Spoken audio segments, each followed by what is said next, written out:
پھل کھانے کا انداز، کھانا کھانے کا انداز، دودھ پینے کا انداز، پانی پینے کا انداز، اس کے طریقے، ہر چیز کی ہمیں وضاحت ملتی ہے،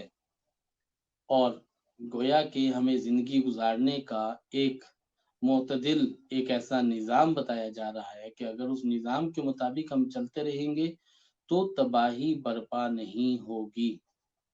اور در حقیقت ہوتا یہی ہے کہ جب ہم اس نظام سے ہٹنے لگتے ہیں تو تباہی برپا ہونے لگتی ہے،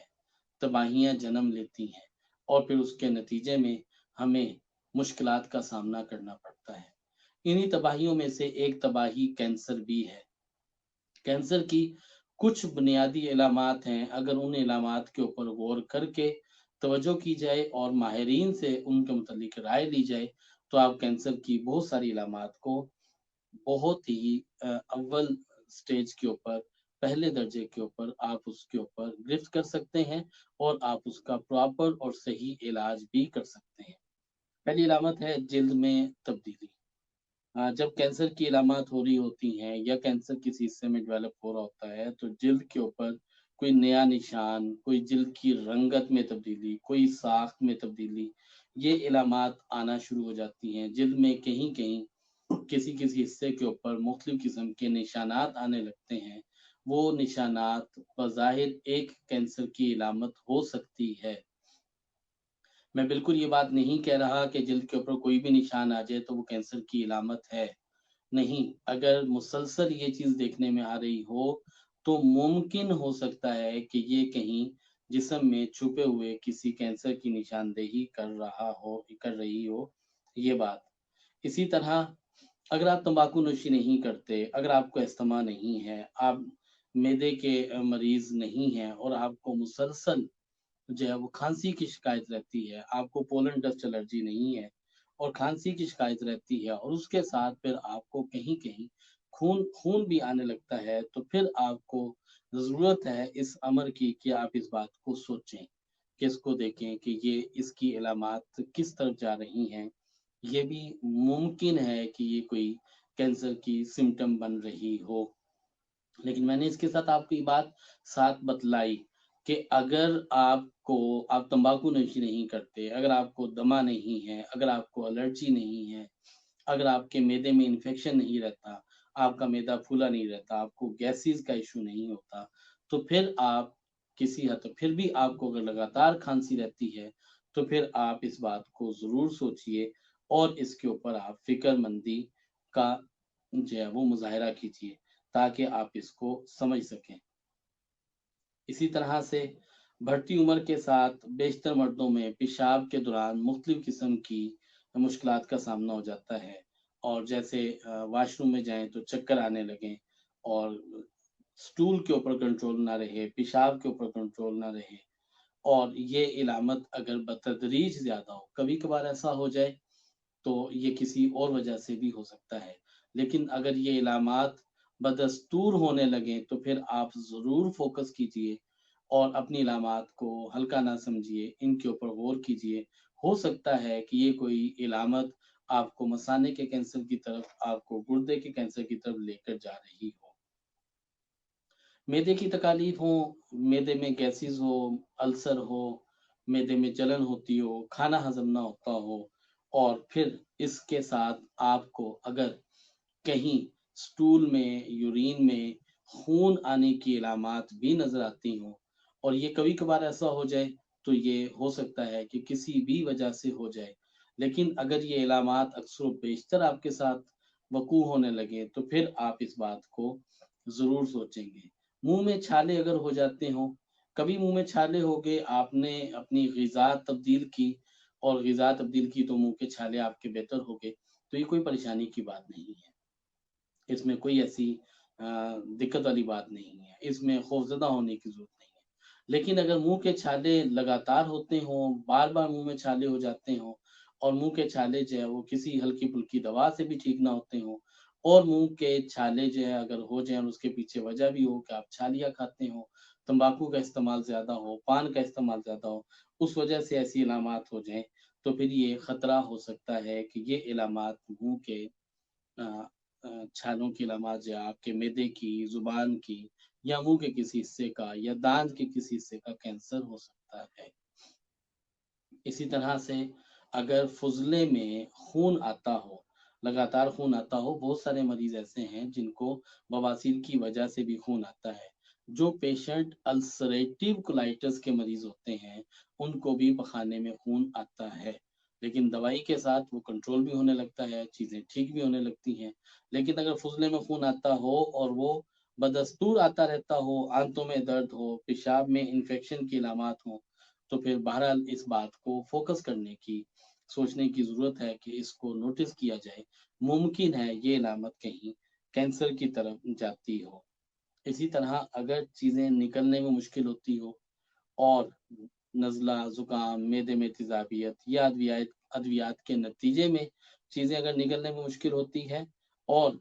آپ نے دیکھا کہ آپ کو اس میں گلا خراب تھا یا ثقیل غذائیں تھیں، ہیوی تھیں اور نگلنے مشکل ہوئی، بعد میں تبخیر رہی، بعد میں ایشو رہا، تو پھر یہ ایک علامت ہو سکتی ہے کہ یہ آپ کی جز وقتی طور پر کسی بھی علامت سے ہو جائے۔ لیکن آپ کے گردن کے پٹھے کمزور ہونا شروع ہو جائیں، آپ کے نگلنے کی قوت میں آپ کو کمی لگنے لگے، آپ کو چیزیں نگلنا مشکل ہو رہی ہوں، آپ کے لیے مشکل ہو، آپ بہت جلدی انفیکشن کا شکار ہو جاتے ہوں، آپ کو لگاتار بخار رہتا ہو، تو پھر آپ کو سوچنے کی ضرورت ہے کہ آپ کے جسم کے اندر شاید کسی بیماری کا مقابلہ کرنے کی قوت بہت کم ہوتی چلی جا رہی ہے۔ اسی طرح اگر جسمانی وزن میں کمی ہو اور بدستور اگر جسمانی وزن میں کمی ہوتی ہو اور آپ کا کچھ عرصے کے اندر 10 پاؤنڈ وزن اگر آپ کا یہ کم ہو جائے اور اس میں آپ نے دیکھا کہ آپ نے کوئی پرہیز نہیں کیا، آپ نے کوئی ڈائٹنگ نہیں کی، آپ کو بظاہر کوئی تکلیف نہیں ہے، آپ کو کوئی پرابلم نہیں ہے، آپ کو بیماری کا کوئی ایسا عرضہ نہیں ہے،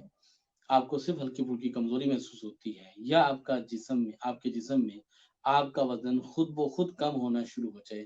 تو پھر آپ کو سوچنے کی ضرورت ہے کہ آپ کے جسم کے اندر آپ کا دفاعی نظام کسی خاص حد تک متاثر ہو رہا ہے اور اس کی وجہ سے بھی اس کی بھی ایک یہ وجہ ہو سکتی ہے۔ اور اس کنڈیشن کے اندر آپ کو اپنی سمٹمز کو مانیٹر بھی کرنا ہوگا اور نوٹ بھی کرنا ہوگا۔ مسلسل تھکاوٹ رہنا شروع ہو جائے اور کبھی کبھی تو جسم میں توانائی کی کمی کا بھی جو ہے وہ سامنا کرنا پڑے، مہینے میں ایک آدھ دفعہ ایسا ہو گیا، آپ نے کام زیادہ کیا، آپ کے لیے جو ہے وہ ایسا کوئی پریشانی کی بات نہیں ہے، لیکن آپ کو مسلسل تھکاوٹ رہنے لگے، آپ کا جسم مسلسل تھکن کا شکار ہو، آپ کے جسم میں توانائی کم ہو، آپ کا ایچ بی لیول بھی بدستور اگر کم ہو رہا ہو، تو پھر بھی آپ کو ضرورت ہے اور یہ ممکن ہے کہ یہ علامت بلڈ کینسر کی طرف چلی جائے اور اس سے بھی یہ کوئی علامت پیدا ہو سکتی ہے اور اس کی ایک ممکنہ صورت ہو سکتی ہے۔ جسم میں اگر بہت زیادہ خارش ہو اور دانے ابھرے رہتے ہوں اور خاص طور پر ہاتھ کی انگلیوں پہ اور ہاتھوں پر، تو اس صورت میں بھی آپ کو ڈاکٹر سے ضرور رجوع کرنا چاہیے، چیزوں کو انڈر ایسٹیمیٹ نہیں کرنا چاہیے۔ کسی علامت کا آپ نے علاج کیا، طب نبوی سے علاج کیا، کسی یونانی ٹپ سے آپ نے علاج کیا،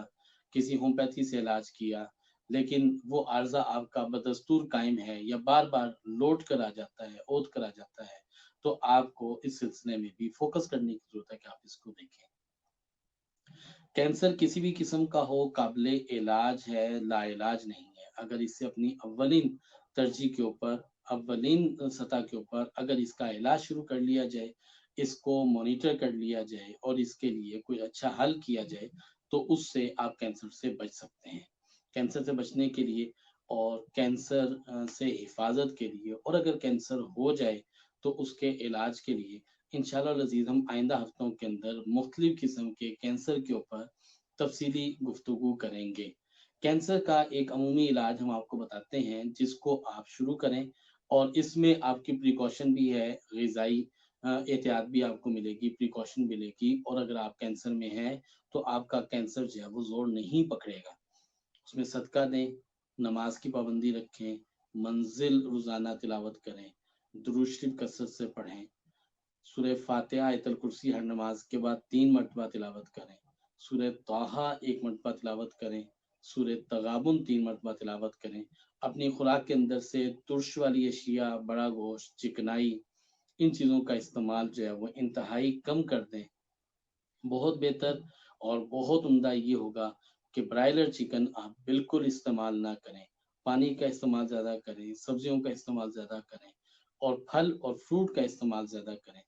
عبادات سے انسان کے جسم کے اوپر پریشانی، سٹریس یہ ختم ہوتے ہیں۔ عبادات سے انسان کے جسم میں روحانیت اور نورانیت پیدا ہوتی ہے۔ عبادات کو اپنا معمول بنائیں، ہفتہ میں 2 دن روزہ ضرور رکھیں، اس سے آپ کے جگر کا فنکشن بہت بہتر ہوتا ہے اور آپ کا دفاعی نظام جو ہے وہ مضبوطی پکڑتا ہے۔ روزانہ کی بنیاد پہ صدقہ کیا جائے اور روزانہ کی بنیاد کے اوپر آپ مراقبہ کریں، 10 سے 15 منٹ اگر آپ مراقبہ کریں تو یہ مراقبہ آپ کے جسم کے اندر سکون کو پیدا کرتا ہے، آپ کے جسم کے اندر بے اعتدالی کو ختم کرتا ہے، اور جسم کے اندر جتنی کمزوریاں ہیں وہ ختم ہونے کے بعد آپ ایک اچھی صحت مند زندگی گزار سکتے ہیں اور گزارنا شروع کر دیتے ہیں۔ کینسر کے تمام مریضوں کے لیے ہمارے ادارے میں الحمدللہ ہر اتوار کے دن مراقبہ کا سیشن ہوتا ہے۔ کینسر کے مریضوں کا مراقبہ سے علاج کیا جاتا ہے۔ آپ اس سیشن کو جوائن کر سکتے ہیں، اٹینڈ کر سکتے ہیں، آپ اس میں تشریف لا سکتے ہیں۔ کینسر کے ذریعے مراقبہ کے ذریعے کینسر کے مریضوں کا علاج، جس میں مراقبہ کے ذریعے بہت سارے کینسر کے مریض جو بہت زیادہ تکلیف کے اندر ہوتے ہیں وہ ٹھیک ہونا شروع ہو جاتے ہیں، اور واقعتاً اس سے انسان کی زندگی میں ایک بہت بڑی تبدیلی آتی ہے۔ تو اس سلسلے میں جو لوگ آ سکتے ہیں، تشریف لا سکتے ہیں، خاص طور پہ راولپنڈی اسلام آباد کے لوگ، وہ اس فری سیشن کے اندر، اس سیشن کے چارجز بالکل کوئی نہیں، کچھ چارجز نہیں ہے، فری سیشن ہے۔ البتہ رابطہ کر کے وقت لے کے ضرور تشریف لیں۔ 1 بجے سے لے کر 3 بجے تک کا ہمارا یہ سیشن ہوتا ہے، جس میں کینسر کے مریضوں کا مراقبہ کے ذریعے علاج کیا جاتا ہے۔ جوڑوں کے دردوں کے مریض اور دیگر امراض کے مریض بھی اس میں تشریف لا سکتے ہیں۔ اس دعا کے ساتھ کہ اللہ جل شانہ ہم سب مسلمانوں کے اوپر سے ہر طرح کی پریشانیوں کو دور فرمائے، اور قرآن مجید فرقان حمید کی حقیقی برکات ہمیں عطا فرمائے، ہمیں اپنی زندگیوں کو نبی کریم علیہ السلام کے طریقے کے مطابق ڈھالنے کی توفیق عطا فرمائے۔ آمین ثم آمین۔